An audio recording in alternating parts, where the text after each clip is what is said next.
Benchmark Books. I see a number of faces that I don't recognize, which might mean that my eyesight is bad, or you're here. How many are here for the first time? Great. That's wonderful. We're very pleased to have you. It looks like some of the blogging is working. And how many saw the announcements in the newspapers? Got a few. Obviously, I'm paying too much to some people to get it in there. My name is Kurt Bench. I'm the owner of Benchmark Books, and we are now celebrating our 25th year in the book business. 17 of those were profitable and happy.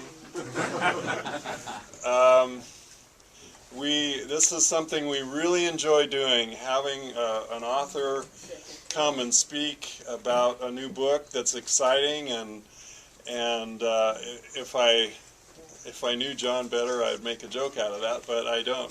And he's a really nice guy. You can make a joke anyway.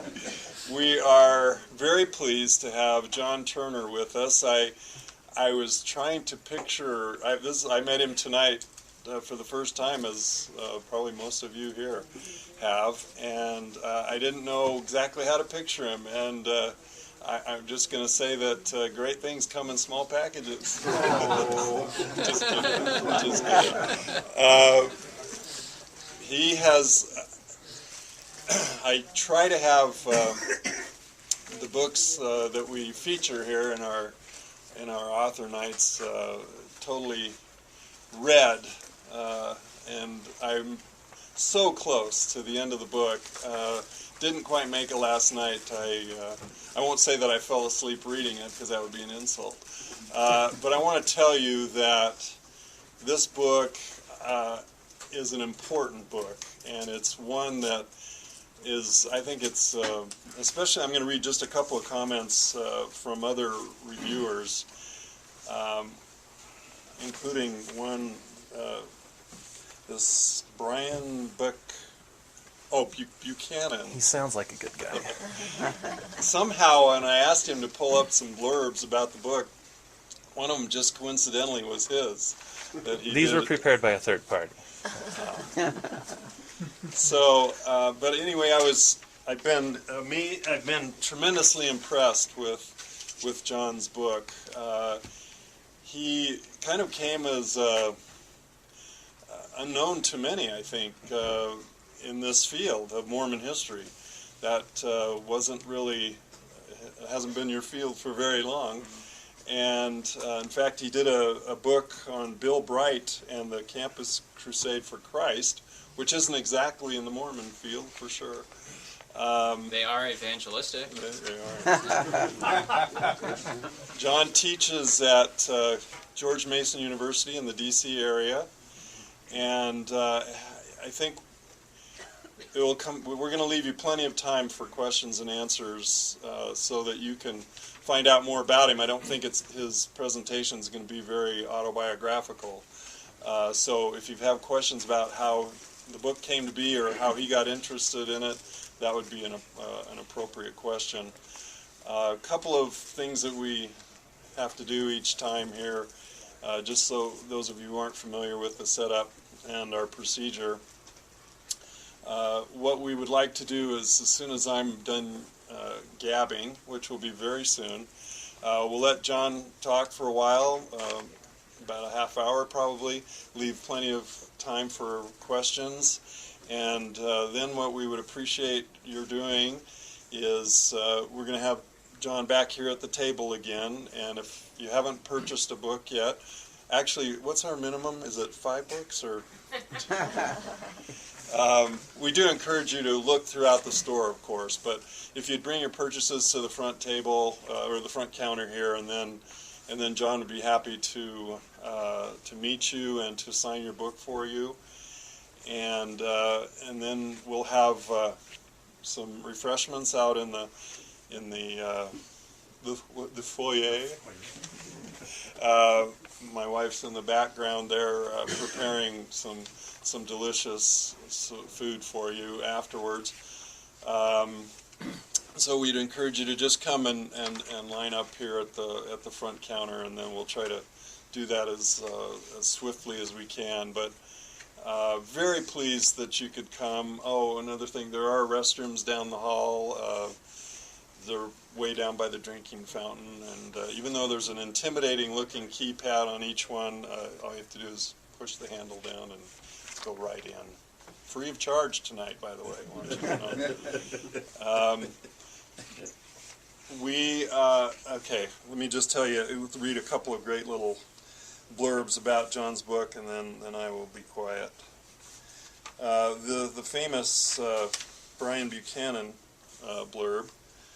Turner has achieved a fair and well-rounded portrait of Brigham Young. No sticky wicket, Mountain Meadows, the handcart imbroglio, Young's often testy personality, etc., is skirted. At the same time, the reader does not get a sense that Turner is poking at them as at a sore tooth. Notoriously difficult for biographers, Young has eluded many through the years. With Brigham Young, pioneer prophet, Turner has done what Roughstone Rolling did for Joseph Smith. Combined meticulous primary source research with balanced historical craft. Not bad, not bad. I plagiarized it. Also, and these are no lightweights here. Not that you were a lightweight. Richard Bushman himself, that I just told you a little bit about there from that quote. The story Turner tells in this elegantly written biography, he does say, will startle and shock many readers. He reveals a Brigham Young more violent and coarse than the man Mormons have known. While lauding his achievements as pioneer, politician, and church leader, the book will require a reassessment of Brigham Young, the man. Daniel Walker Howe, who wrote What God Hath Wrought, has gotten, did that win the Pulitzer? He says, in this superb new biography, Turner's strong narrative, human insight, knowledge of context, meticulous use of sources, and sophisticated appreciation of Mormon theology combine to create an account of his larger-than-life subject that is at once informative, judicious, and profoundly engaging. With that, I give you John Turner.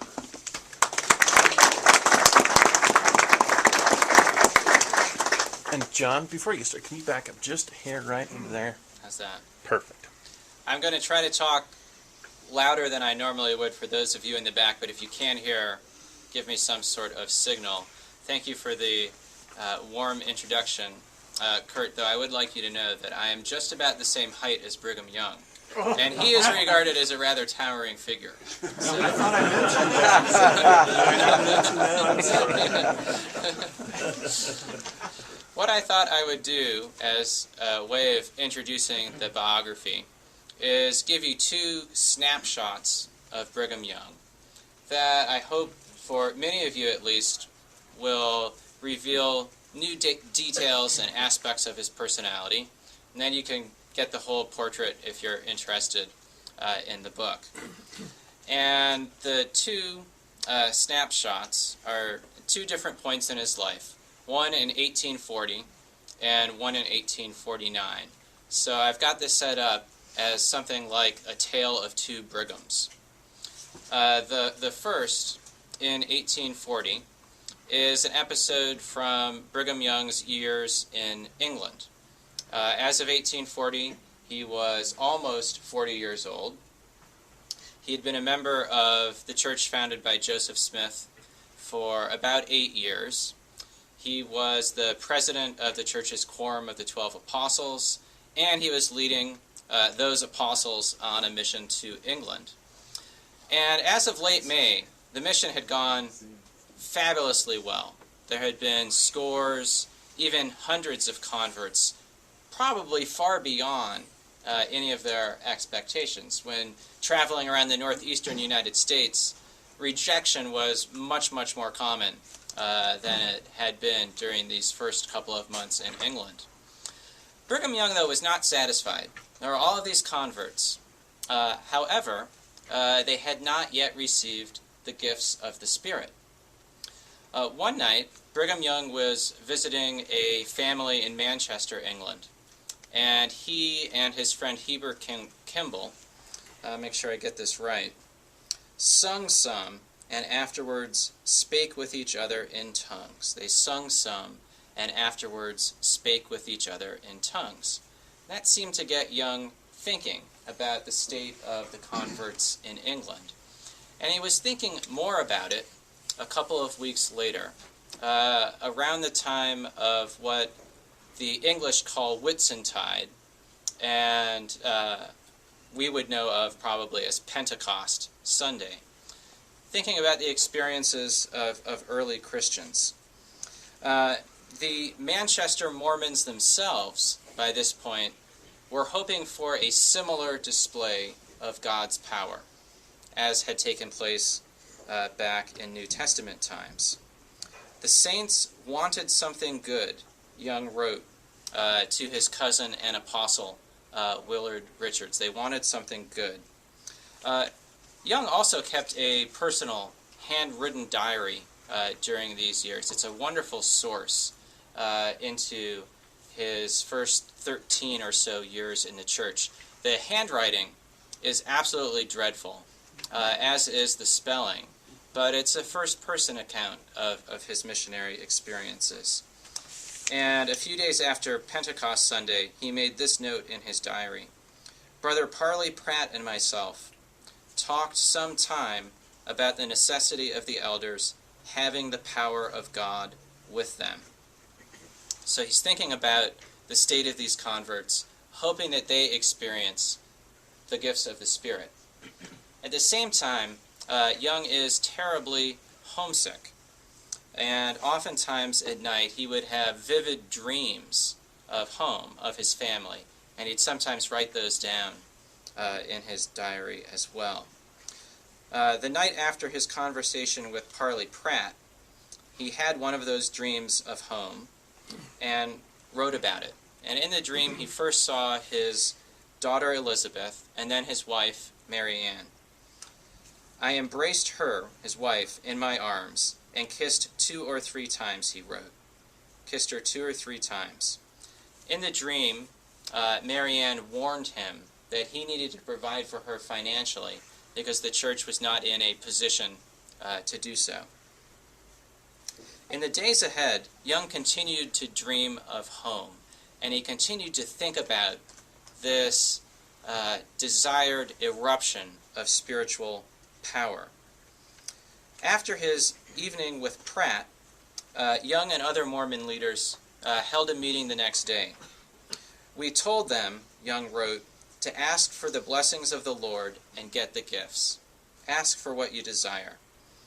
And within 2 days, the spiritual outpouring began. William Clayton, who'd converted to the church a few years earlier, recorded in his journal that a Brother Green almost got the gift of tongues. Now think about that. What would it mean to almost speak in tongues? I've often puzzled over that. I don't know. Tongues were on the tip of his tongue, so to speak, or he was spiritually tongue-tied, or something like that. He almost got the gift of tongues. And then, as if to illustrate the practice, Brigham Young himself spoke in tongues. And then by fits and starts over the weekend, the Manchester Mormons, women and men, experienced the gift. Early Saturday morning, a woman named Elizabeth Crooks began singing and speaking in tongues as she slept, expressing herself in 7 languages over the span of 2 hours. By Sunday, Young then wrote, "There was a plenty to rise up in the name of the Lord and speak with other tongues and prophesy in the name of Jesus." And the practice evidently became common in various English branches of the church at the time. Speaking in tongues was actually quite central to Brigham Young's early spirituality. He spent a couple of years debating whether to accept the message, to accept the Book of Mormon and to accept this new church. And what moved him from hesitation to baptism was seeing a group of traveling Mormon elders speak in tongues. For him, it was a clear sign of God's power, the restoration of ancient gifts. He associated it with other wonderful miracles that were occurring. In 1836, he both sang and spoke in tongues at the dedication of the Kirtland Temple. Latter-day Saints in the mid-19th century often spoke of songs of Zion, and oftentimes those were songs that were sung in unknown spiritual tongues. Wouldn't you love, by the way, to hear Brigham Young sing in tongues? I would pay the cost of a Book of Mormon musical ticket to get to see and hear Brigham Young speak in tongues. That would be quite something.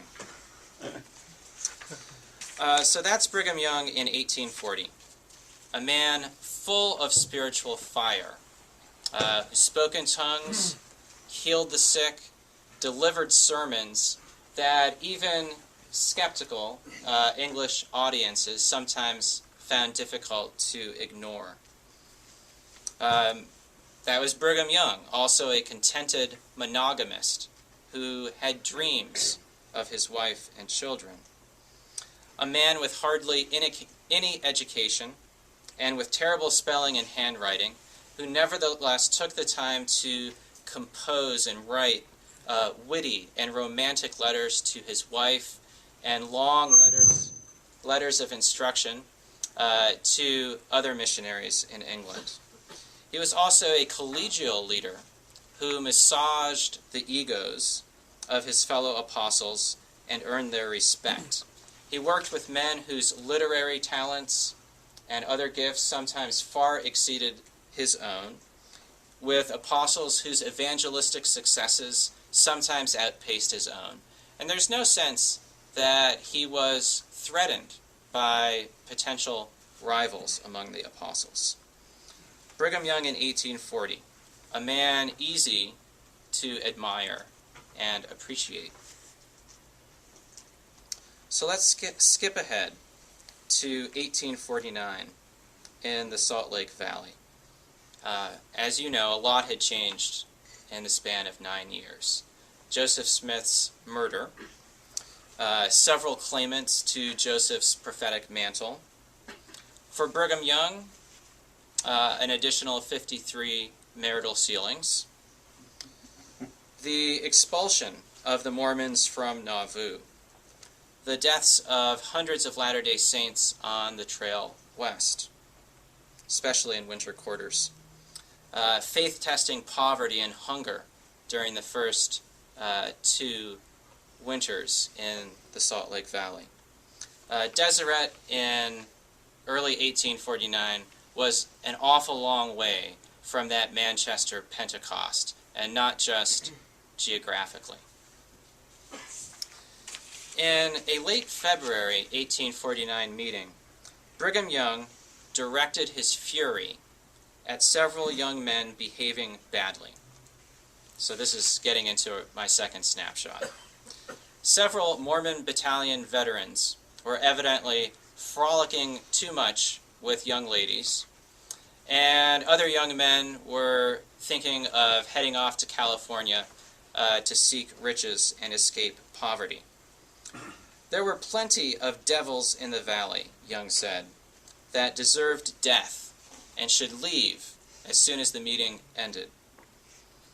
I just pray that God may enable you to keep your commandments and not lose your cursed heads, Young said.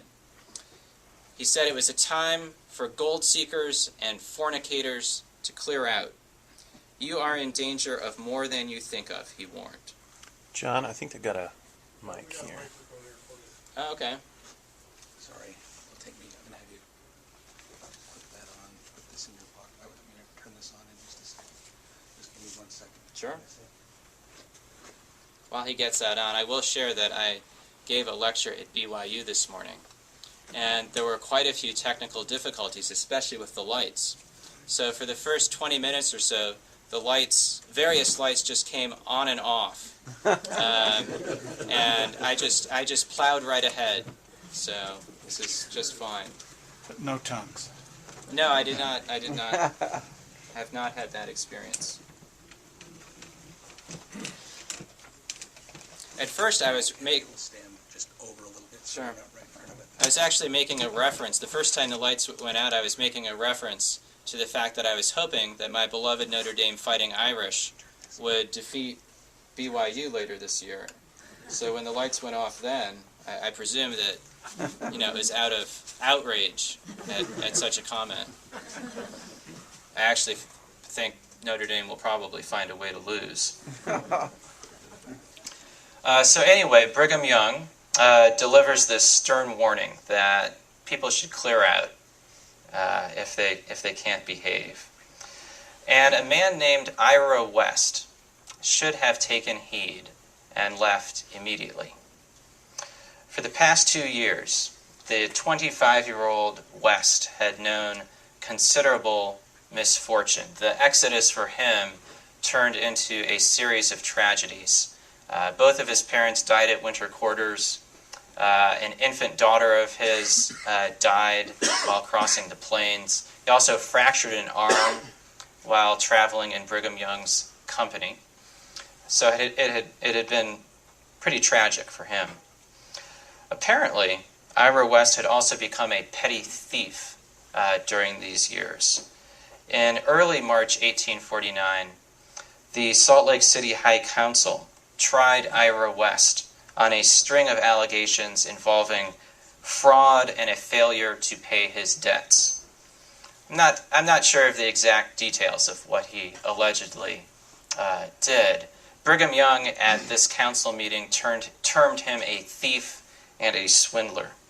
Apparently it was small stuff, but Young was tired of his pattern of bad behavior.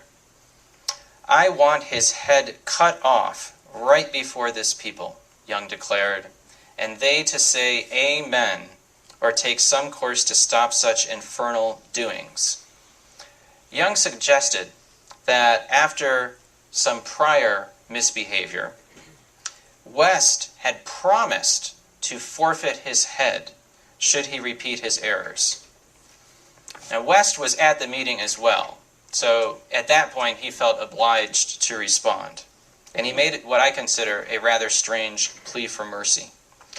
"I do not recollect promising my head to Brother Young," West said, "but feel to say, if I am spared now, and am caught in another mean scrape, I am willing my head should go."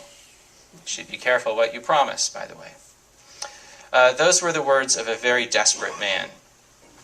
Young's suggested punishment gained some support among the council members. There was a range of opinion. Another council member thought that West should at least lose his ears in punishment. But as a whole, the council chose to display mercy, fining West $100 and excommunicating him. Young evidently left the council meeting believing that it had shown too much mercy to Ira West and to several other transgressors, and so he didn't let the issue go. Instead, within a few days, the Council of 50 deliberated over his fate. The Council of 50 was a church council established by Joseph Smith in 1844 that at first was given the task of exploring possible refuges for the church in the West, and then later on took on political responsibilities. The council became a de facto legislature for Deseret in 1848-1849, later faded in significance when Utah became a territory. Men on the council also had some differences of opinion about Ira West. Erastus Snow favored a public execution. John D. Lee thought it would be better if West was killed quietly. That would be a more effective way of deterring other misbehavior. In the end, Young prolonged West's agony for another week. deciding that the city marshal would put him in chains and offer him for sale to the highest bidder, apprenticing him until he worked off the fine. And then, following an upcoming election for civil officers and judges, West could be properly tried and then sentenced to death. In the meantime, however, Young commented, "Should Ira West be missing on the day of the election, I motion that we forgive him the debt." Now, in my mind, that is a display of Brigham Young's rather dark sense of humor.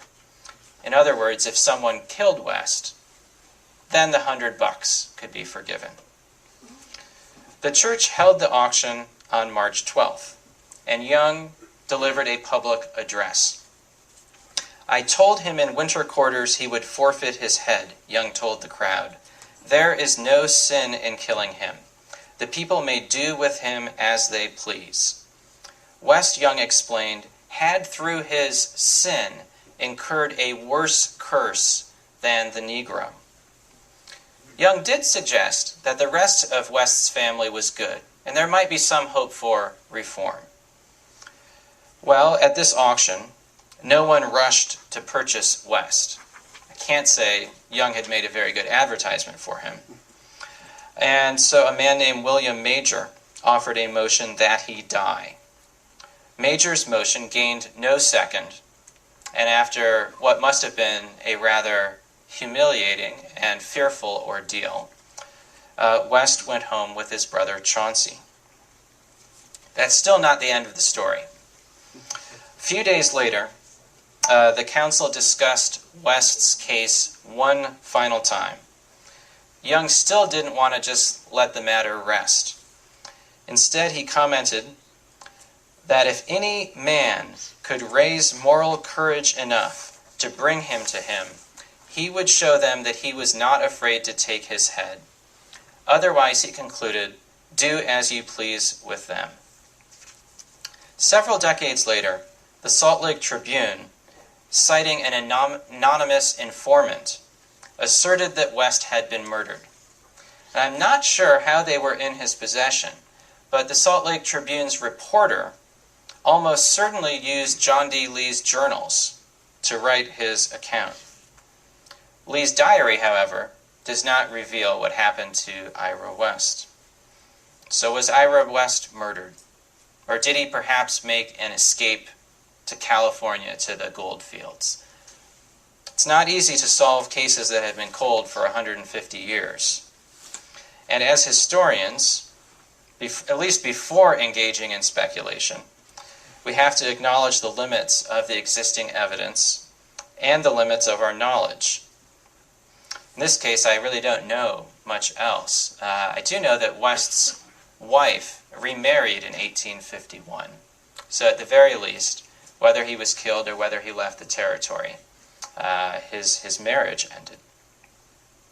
Even if West lived, though, I don't think it's adequate to simply dismiss Young's talk as mere rhetoric. At the very least, he used violent threats to terrify men. And it doesn't seem that Ira West or the other men that deliberated over his fate regarded Young's talk just as rhetoric. So how do we get from 1840 to 1849, from the winsome and spirit-filled leader of the apostles in England to a man tormenting a petty thief? This is my explanation. Beginning in June of 1844, Brigham Young, like many other Latter-day Saints, endured unimaginable horrors. The death of his beloved Joseph. If Young was anything in this world, it was a devoted follower of Joseph Smith. From that point forward, Young determined to do anything and everything in his power to protect the church and protect himself from the forces that had taken Joseph Smith's life. Dissent within the church, primarily over the issues of polygamy and Joseph's civic power, had led to Smith's vulnerability. And Brigham Young determined from the get-go not to become another martyr. A woman named Sarah Scott wrote an account of Young's famous August 8, 1844 speech, in which he asserted the leadership of the 12 apostles over the church. According to her record, Brigham Young said that if he had been here, he would not have consented to give Joseph up, and he would be damned if he gave himself up to the law of the land. He would see them all in hell first. Young categorically ruled out adding himself to the ranks of Mormon martyrs. However, it wasn't easy to avoid following in Joseph's footsteps. Young spent the next 18 months persuading his followers to stay in Nauvoo, complete the temple, and receive their promised blessings. By September 1845, however, mobs were burning Mormon settlements outside of Nauvoo, and Young soon grudgingly agreed to leave. That winter, while he led his people through the ordinances in the Nauvoo temple, Young often slept there to avoid arrest or assassination. He lived in fear. He carried weapons to defend himself.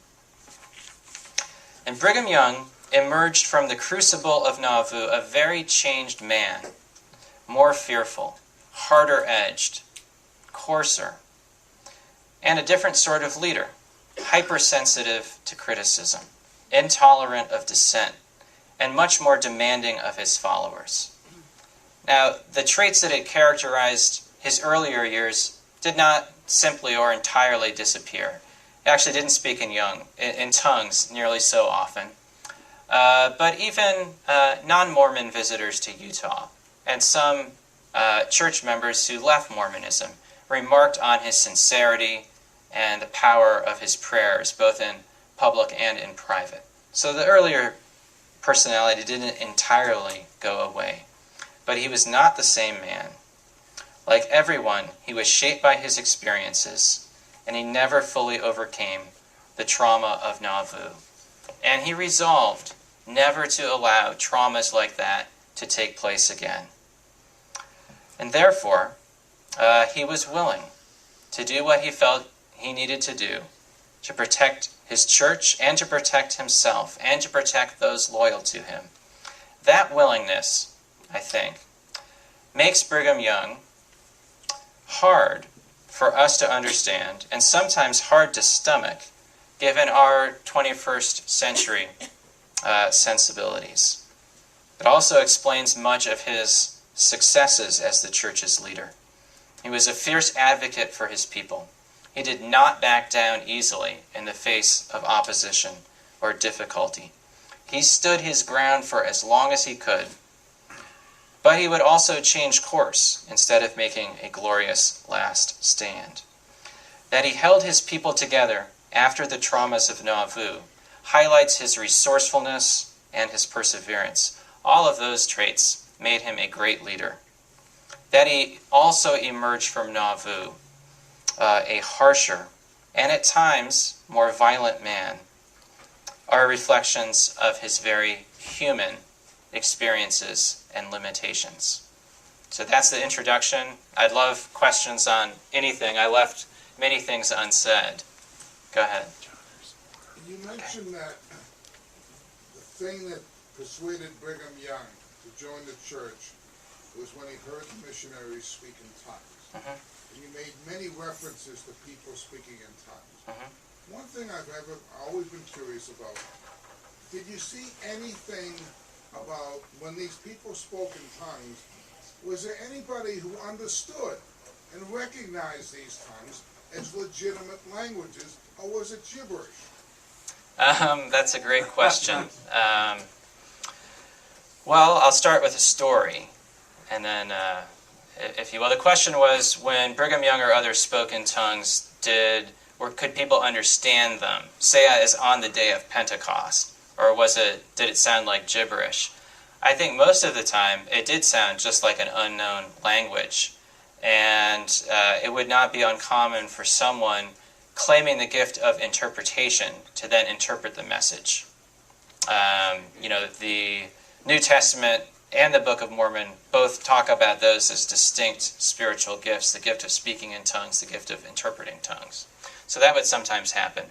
But there were reports of people speaking in tongues, and others hearing them in their own language. For instance, the last report I'm aware of Brigham Young speaking in tongues is when he meets with a group of, I think they were all Utes, a group of Ute leaders in the spring of 1850.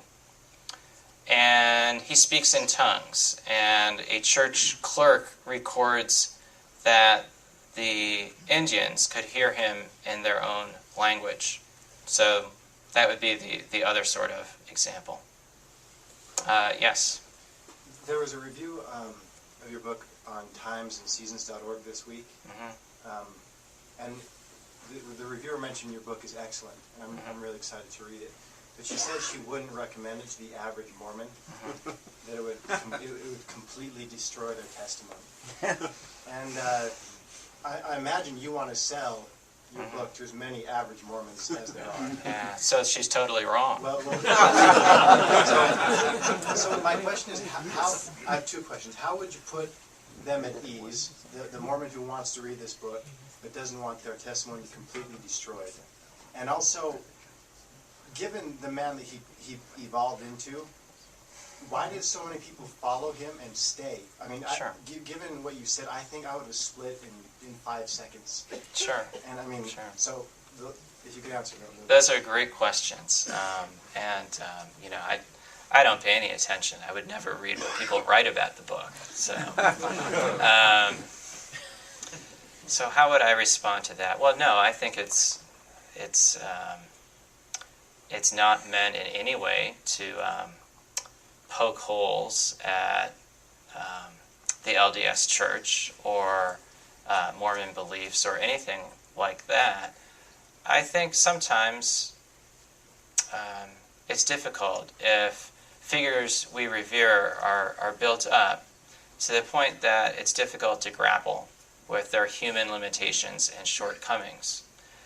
I tend to think that people, or religious believers, whether LDS or Protestant, should probably avoid building up people excessively to that point. And, if one reads the Old and New Testaments, well, David is a man after God's own heart, but David also had a man killed so he could steal his wife. There are all sorts of very human stories like that in the Bible. And I don't think we should have greater expectations of biblical patriarchs and heroes than we do of more recent religious leaders. So I suppose that's how I would answer it. In terms of why did people follow Brigham Young, well, it wasn't because of his harsh treatment of Ira West. And there certainly is a lot more to him than that. Many people found different aspects of his leadership inspiring. The practical resourcefulness and determination to get people across the plains and over the mountains. Brigham Young was just chomping at the bit in 1847. He was so upset because the people wouldn't move quickly. Well, he succeeded. And I think that success had inspired a lot of devotion. His preaching was powerful. People would often write in their journals about that a particular sermon was the greatest discourse ever delivered, things like that. People admired the sincerity of his prayers. I think also, take Brigham Young's often contentious relationship with the U.S. government. It often seems crazy to us that he's rather confrontational and maybe even provokes trouble sometime. Well, I think in the minds not just of Brigham Young, but of many Latter-day Saints, any U.S. expedition, army, or set of officials was the vanguard of a potential mob after what had happened in Missouri and Illinois. So a lot of the very fierce things that we see in Brigham Young, I could imagine interpreting as fierce protection of the people. And I think people respected him for that as well. So, yeah. You mentioned that he lived in the temple. Now, the temple, were those threats real or pretend? Well, it's I think real. There was a warrant for his arrest, for instance. By who? The government or the local? Well, a court had issued it. It was in connection with a counterfeiting ring in Nauvoo, and I don't think there's sufficient evidence that really settles the question of who is responsible for the counterfeiting ring. And at one point, officers came to the temple and attempted to arrest him, and through a rather good trick,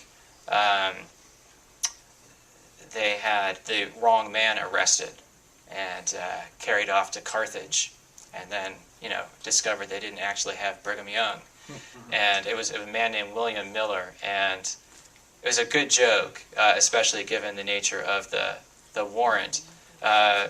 Brigham loved to tell the story of bogus Brigham when they arrested bogus Brigham.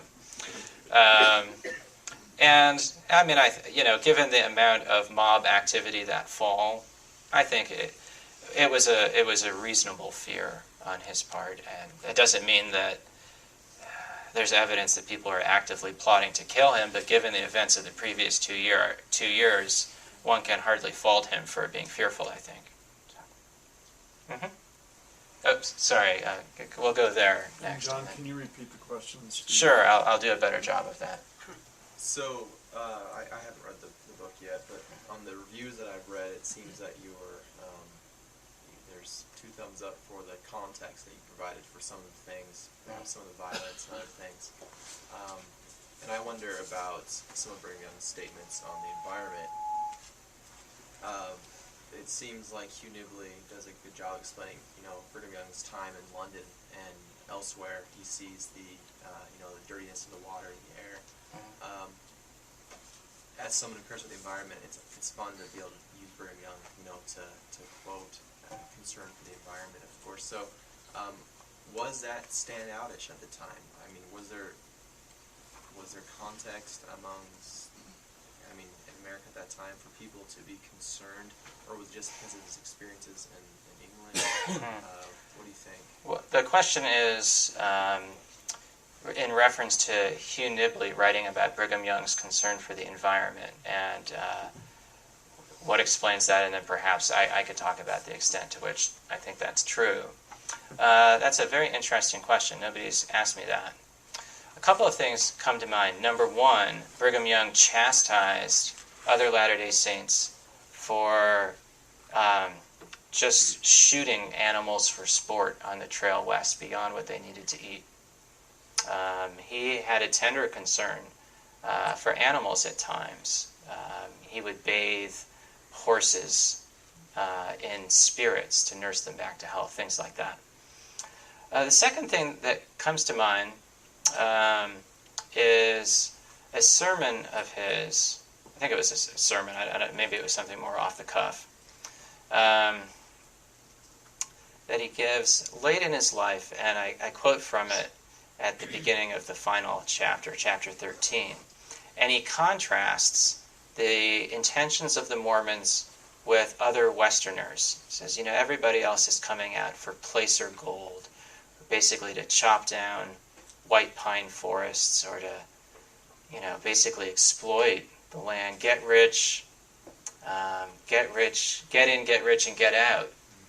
And, the Latter-day Saints, by contrast, he suggests we're here to stay. So maybe we have different goals, and maybe that would have some impact. But I don't know to what extent I would emphasize, any sort of proto-environmentalism. But those two things come to mind. I know there's another question over here. Kind of as Kurt said, I'm kind of interested in how you got interested in Brigham Young, and why did you write this book, and did you have any kind of a preconceived notion when you started, and did that change when you were done? Yeah. Well, I suppose I was looking for a good story.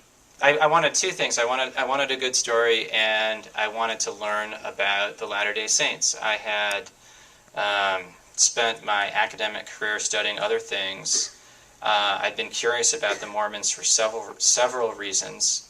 Growing up outside of Rochester, New York, Mormons are local history in a sense. So I knew little bits. Even had attended the Hill Cumorah pageant in 2002. And so I was curious about Latter-day Saints. My field really was more recent American history, and I thought about doing a project on Mormons and conservative politics since World War II. Would have been totally irrelevant, given subsequent developments. But I thought, well, if I want to learn, people in Mormon studies always say people need to do more things on the 20th century, get out of the 19th century. But I thought, well, prophets, persecution, polygamy, 19th century sounds pretty interesting. So the more I read up, the more I was drawn backwards. And I found Brigham Young a compelling figure. I read the existing biographies of Brigham Young. And, historians are such an arrogant bunch. We always think we can write something better than what else is out there. But I did think that, there are a lot of polemical works on Brigham Young, a lot of hagiographic works on Brigham Young. Arrington's biography got a lot of primary sources out there, but I didn't think had fully utilized them. So I thought there was room for a fresh portrait with new details from underexplored primary sources. Maybe a fuller grappling with some of the tough issues, but I didn't go in with a lot of preconceived notions about either Mormonism or Brigham Young. Maybe there's no such thing as true neutrality. We all have our backgrounds and biases, but I did the best I could to just let the material come at me, and I worked through it chronologically, wrote as I went, and then tried to go back and impose some order on the whole thing and not have it be 1,000 pages.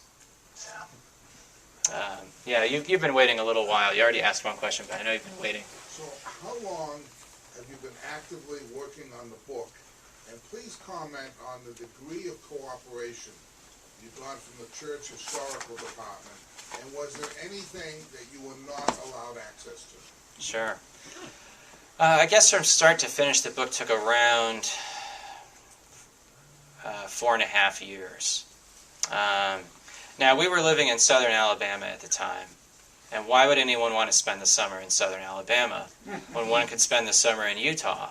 So, my family had flexibility, and so we just decamped for Zion every summer, which was lovely in many respects. So I could really immerse myself in the sources. In terms of the second question, as far as cooperation goes, I got a lot of cooperation.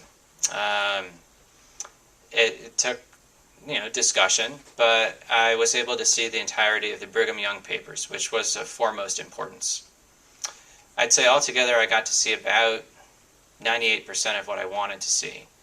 There were some things I didn't get to see that I would have liked to have seen. I wanted to read George Q. Cannon's journal, a few collections of minutes that I didn't get access to. But that was pretty good. And the Brigham Young papers is not sanitized. There was all sorts of intimate and revealing information about Brigham Young's marriages, about the ecclesiastical trials of people within the church. So there's, it was a very revealing collection, and a lot of other collections were accessible as well. I was going to write the biography regardless, and there's lots of things that are available at other repositories, but that did make a difference, and so maybe I came along at a good moment in time, but that worked out quite well. Yeah, go ahead. How about Red Sox fan? My wife's from Boston. Oh, it's good. Terrible year. Yeah, not good year. I was just curious, in your research, did you find anything new about Brigham Young's role in the Mountain Meadows Massacre? And what I'm thinking about is, a lot of people think it's a conspiracy theory, but I'm thinking about his right-hand man for southern Utah, George Albert Smith, was down there and met with all the principals involved in that, just days before it happened. Right. Were you ever able to find anything? Smoking gun or something? No. Honestly, between the spade work of both Will Bagley and the team of scholars led by Rick Turley, can't say I uncovered massive amounts of new information. I found some bits of new information about the trials of John D. Lee in the 1870s. There's some encrypted telegrams between Brigham Young's office and attorneys and so forth that were of interest. But in terms of really shocking new information, I have to confess that I was not able to turn up too much that was new. I'll tell you what I think about Mountain Meadows if you'd like to. Yeah, I'd like to know hear. Your personal. Well, first of all, I would preface it by saying Mountain Meadows is an incredibly vexing topic that doesn't make a whole lot of sense from either angle. So the two angles being, one, Brigham Young ordered it, while his clear political objective was to keep the U.S. Army out of the Salt Lake Valley. And he thought that if he could delay the Army's approach, stop them from getting in 1857, something like Kansas was sure to distract the Army by the next spring, and maybe they could escape. So to order a massacre in southern Utah, given that, doesn't make sense. Now, one could suggest, well, maybe that just took place irrationally, but I think at least rationally that doesn't make sense. Then the other way is it's a local massacre. Well, it seems incredible that given Young's rather heavy-fisted leadership and the fact that he had just sent people down to discuss policy, it seems incredible that local militia leaders would decide to do this on their own, right? So it's not satisfactory either way, or logical maybe either way. So then, what do I think is the best available evidence? I still think that the letter that Brigham writes in the midst of the standoff is exculpatory. Now, he says, don't meddle with them. If the Indians want to do something against them, don't interfere with the Indians, but don't meddle with them. Also, I think the fact that there's clear evidence that the leaders in southern Utah, they're uncertain about what to do. There's differences of opinions they're debating. Well, if Brigham Young had sent an order, wipe out the Arkansas Company, I don't think they would have been having those internal debates, and those are pretty well documented. So I'm inclined, and I conclude in the book, that I don't think Brigham Young ordered the massacre. I think, however, if you move away from that precise question, there's no way something like Mountain Meadows would have taken place in the Utah Territory without Brigham Young's wartime leadership. And he's got people galvanized to fight the U.S. Army, whipped up sentiment against Gentiles in the territory. He's talking about the fact that Indians can now attack wagon trains. So I think he's in large measure responsible for the climate in which this takes place. So I don't think the Mountain Meadows is not a topic that should end with a simple answer. Great question. Please, go ahead. First of all, I thought you wrote a really well-balanced book, and for Mormon history, that's sometimes very difficult to do. So I was very impressed. But my question is, before I read this book, I read a biography of Heber C. Kimball, and I began to wonder, how did those two, they were a team for like almost 40 years, how did they interact with each other, and how did they work as a team, and how did they get along all those years? Because Sure. a lot of the other apostles Brigham Young didn't get along with all the time, so. Did you find anything about their relationship? Well, it's a great question. The question is about Heber C. Kimball, Brigham Young's friendship with Heber Kimball, why they got along so well, why they didn't seem to have clashes the way he had with, say, Orson Pratt and others. I think they had a very tender relationship because they had been friends before coming into the church, and then they really come into the church together. They're from similar backgrounds, similar places, so they seem to mesh well. I think one other thing I would say about that is when Brigham Young becomes president of the church, or president of the apostles and then president of the church, he's in leadership because he is 2 weeks older than Heber Kimball. And so it's happenstance. And Heber Kimball is absolutely loyal. He tells congregations that we have to regard Brigham Young as our God. I mean, he's that insistent upon it. So, unlike a lot of the other apostles, Heber Kimball never questioned or challenged him. Young does have a new circle of intimates that he trusts by the 1860s, and Heber Kimball ends his life feeling left out and a bit abandoned by Brigham Young in favor of others, which has struck me as somewhat sad. I don't even know if I managed to work that into the biography. It was a lot of things had to go on the cutting room floor, so to speak. But I've often felt badly for Heber because of that. Go ahead. Glancing through the book, I didn't see any references to Brigham Young's famous letters to his sons. It's not in your bibliography or in the footnotes. Yeah. Well, I just had your view of those letters. Well, there's some that are very poignant. I mean, the problem with Brigham Young's letter books in general, say starting from the early 1850s, is the letters become much less personal. They're either drafted by a clerk. They're often drafted by a clerk and then reworked by him. Oftentimes the same content goes to several individuals.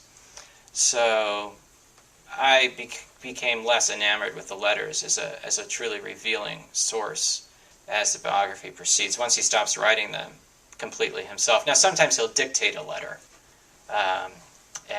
So I'm not saying that one should pay no attention to the letters. Probably I didn't cite the book because I just was going through the original letters because there are files in the Brigham Young papers for each of his family members with whom he corresponded. So I would have those letters. There's a great letter which Dean Jesse made note of in an article on Brigham Young's family. It's to John Willard Young, who is more enamored really with life in the East than life in Utah. And Brigham Young is hardly writing anything by hand by the 1870s. And he writes, something like Dear Jonna or O Jonah, Jonna, Jonna, I'm not sure. Please come home. There's a few other lines which I don't have in my memory. I found that very touching. I mean, he dearly missed his son, dearly wanted him in Utah, would do anything he could to get him back, would pay his debts, and so forth. Yeah. I was impressed by his encouraging his sons going to the military academies, that they should go to the chapel, whether it was a Methodist or a Catholic. Yeah. He encouraged them to do that, and I thought that would be something that would be revealing of his character. Yes. Well, Brigham Young, he's often just thought of as this pragmatist, but he had a very curious mind and a religious curiosity. So during his early missionary travels, he would go to a Shaker meeting. He would go to meetings of other groups, the Harmonists, I think he visited. And, he would, because of the whole dynamics of Mormonism's relationship with the rest of the country, sometimes he would have unkind things to say about hireling priests and so forth. But I think he was actually quite curious, and so I can see through his own experiences why he would have encouraged his son to do that. Let's take one more, and we're going to have to bring it to a close. Whoever you think's been waiting. Claire.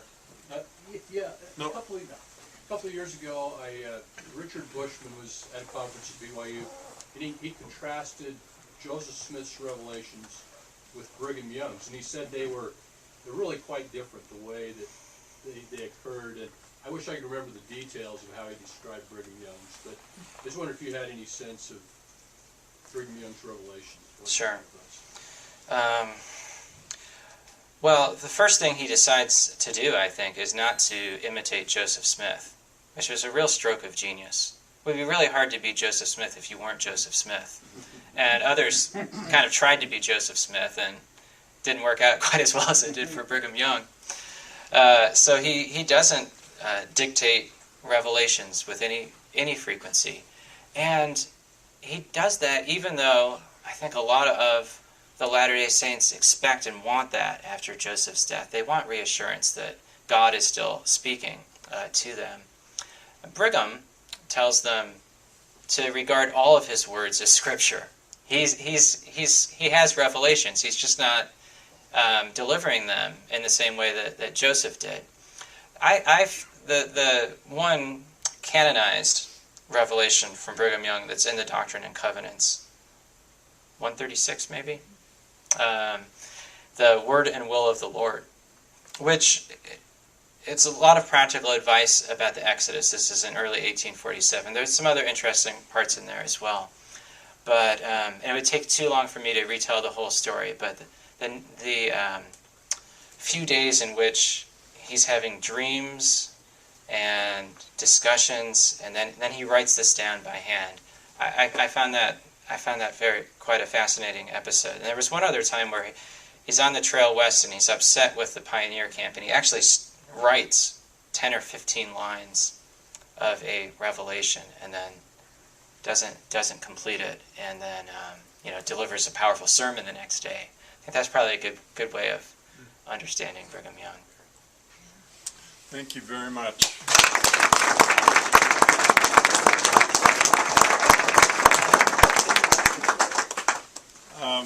Just a couple of comments. One, I want to thank Web Audio Visual for this last-minute sound system that I guess we're going to just have to get higher tech. We're kind of old school. But thank you, Scott, for making that available. I'll have to admit, we often don't have people stretched clear to the back of the store. And by the way, for those of you who haven't been here since we remodeled, there's an additional 12 feet or so back there. And I knew you were all going to comment on the nice new carpet and the glass cases and so on. But I thought that was a fine presentation.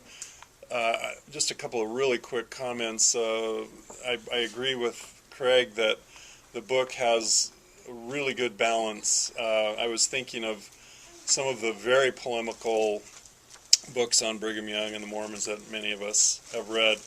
And then on the other side, you have rather hagiographic work by Preston Nibley in a 500-plus page book on Brigham Young that doesn't once mention that he was a polygamist. Now, I'm not sure how you do that, but I think John mentioned it in his